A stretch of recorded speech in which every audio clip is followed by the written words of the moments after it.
Banyak yang nanya gue, gimana caranya lu produksi podcast di Opsiana, Win? Karena banyak yang takut kalau bikin podcast itu bakalan ribet banget. Jawaban gue sih nggak ribet kok. Toh kalau kalian bisa rekam sampai upload itu semuanya bisa kalian lakukan dalam satu aplikasi aja. Gue pakai Anchor di sini, dimana gue bisa ngebuat podcast itu kurang dari 10 menit aja. Kalau kalian nggak percaya, langsung aja kalian cobain bikin podcast kalian sendiri dengan Anchor. Sebelum podcast ini rilis ternyata ada beberapa update terbaru nih.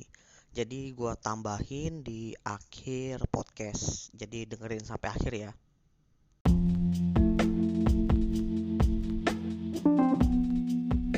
Tarif ojol bakalan naik dan naiknya itu bisa dibilang lumayan gede.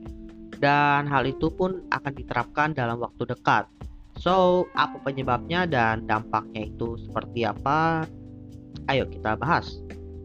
Jadi per 14 Agustus 2022 tarif ojol itu bakalan naik. Nah, ini menyesuaikan dengan keputusan menteri yang memang sudah dikeluarkan jauh-jauh hari. Jadi kenaikan tarif ojol ini bakalan dikenakan kepada 3 zona. Cuma memang zona yang paling disoroti itu zona kedua. Nah, zona pertama itu di Sumatera, Bali, Jawa. Zona 2 Jabodetabek dan zona ketiga Kalimantan, Sulawesi, Nusa Tenggara, Maluku dan Papua. Nah, yang cukup disoroti di sini adalah kenaikan di Jabodetabek. Alasannya kenaikannya itu bisa dibilang lumayan tinggi, sekitar 62%-an. Dan kalau dibandingin sama inflasi tahunan yang kisarannya itu rata-rata 4%-an, ya untuk tahun ini sih memang agak tinggi ya, sekitar 6%-an. Ini lumayan jauh loh bedanya.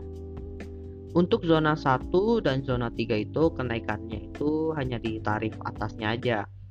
Dan kenaikan ini hanya berlaku untuk tarif ride hailing dan katanya sih tidak berpengaruh ke pengiriman barang ya. Lalu gue juga cari nih, kira-kira apa sih penyebab tarif ojol ini naik ya? Ternyata kenaikannya itu disebabkan ya karena menyesuaikan dengan kenaikan harga BBM. Memang sih kenaikan harga BBM ini belakangan menjadi salah satu polemik ya, karena banyak orang yang merasa kenaikannya itu cukup tinggi. Nah, BBM-nya udah naik, sekarang tarif ojol pun ikutan naik. Tentunya hal ini menjadi keresahan ya buat para masyarakat. Tapi terutama di sini para driver ojol nih, karena kan mereka juga mencari sumber pencariannya dari ojol ini kan. Kekhawatiran yang digarisbawahi oleh para driver ini adalah tentunya mereka itu takut kehilangan pelanggan. Kenapa? Karena ya seperti yang teman-teman tahu bahwa permainan di ojol ini kompetisinya itu adalah di permainan harga kan. Sekarang tarif ojolnya naik dan bisa dibilang lumayan mahal nih. Udah mirip-mirip taksi kan, bahkan ada artikel bilang kayak gitu. Maka para customer pun bakal berpikir ulang apakah pengen pakai ojol atau pakai kendaraan lain yang lebih murah. Apalagi transportasi umum pun juga jauh lebih murah kan. Kekhawatiran lain dari si driver ojol ini adalah biaya potongannya yang besar. Karena kalau dilihat di sini ya, memang kenaikan biaya jasa batas bawah nih untuk zona 2 itu nggak terlalu jauh dari 2.250 per kilometer menjadi 2.600 per kilometer. Ya ini masih hitungan perak sih, tapi tetap lumayan. Nah, yang cukup signifikan itu adalah biaya jasa minimalnya. Dengan rentang itu yang dulunya itu 9.000 sampai 10.500, ini jasa minimumnya. Sekarang jadi 13.000 sampai 13.500. Ya kenaikannya adalah sekitar 60%-an. Dan di sini itu mengatur tentang biaya jasanya. Dimana kalau untuk persenannya itu sepertinya sih tetap. Artinya dengan biaya yang ikutan naik tapi persenannya itu sama aja nih potongannya, maka potongan yang didapat oleh perusahaan si ojol ini jauh lebih besar. Meskipun sih dari drivernya juga adalah lebih gede. Sehingga para driver ini merasa udah potongannya gede, dampaknya juga nggak begitu berasa gitu. Karena kan harga bahan baku dan biaya operasional juga naik kan. Dan aturan ini nantinya akan diterapkan itu di tanggal 14 Agustus 2022. Tapi dari pihak perusahaan-perusahaan ojolnya itu katanya sih mau diskusi lebih lanjut lagi dengan si kementerian ini perhubungan itu terkait biaya yang pas, kemudian mungkin ada potongan juga.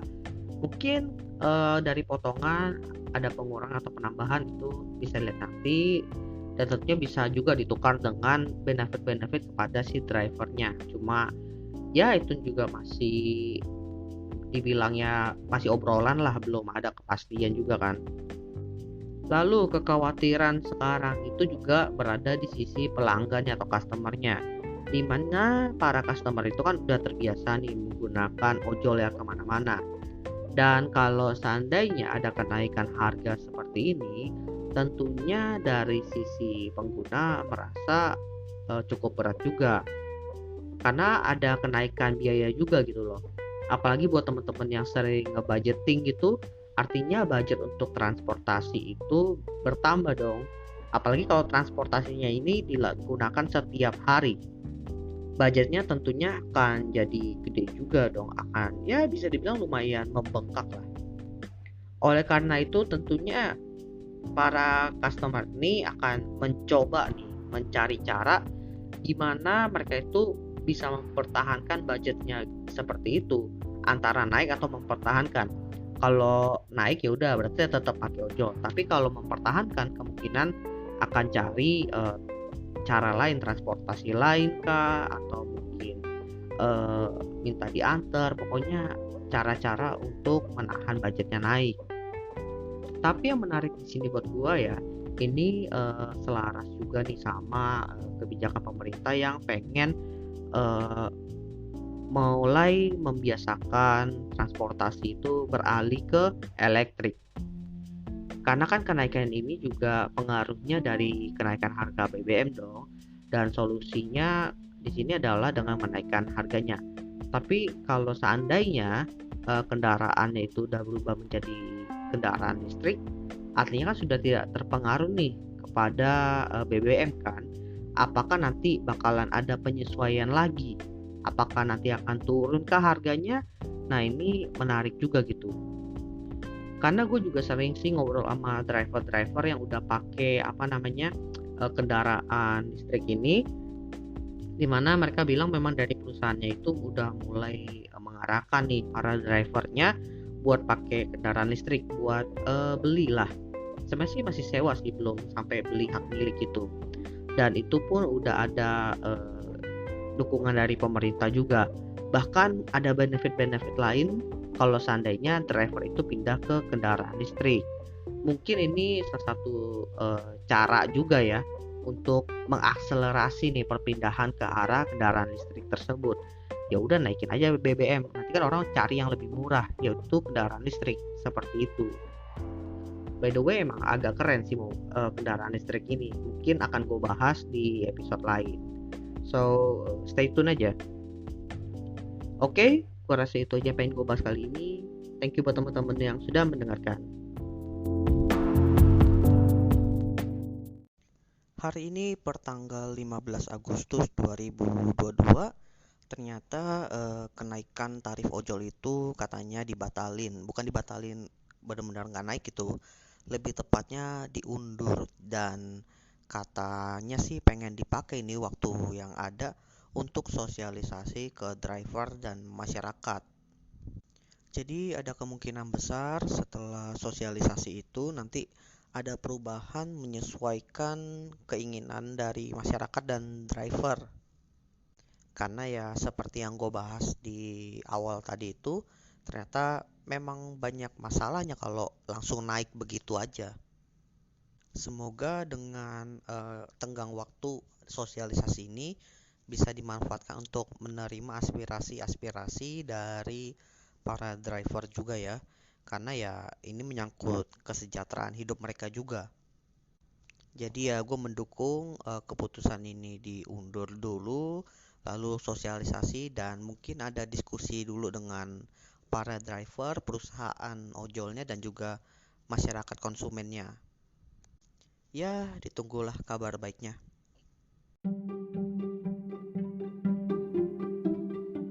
Halo semuanya, ayo follow akun sosial media Opsiana Podcast di @opsianamedia. Kalian bisa temukan di Instagram dan juga TikTok. Karena di sana akan banyak konten-konten menarik dan tentunya update terkait episode terbaru dari Opsiana Podcast. Oleh karena itu, ayo cepat di-follow sehingga tidak ketinggalan update terbarunya. Terima kasih dukungannya teman-teman, jangan lupa di-follow dan juga see you next time di episode lainnya.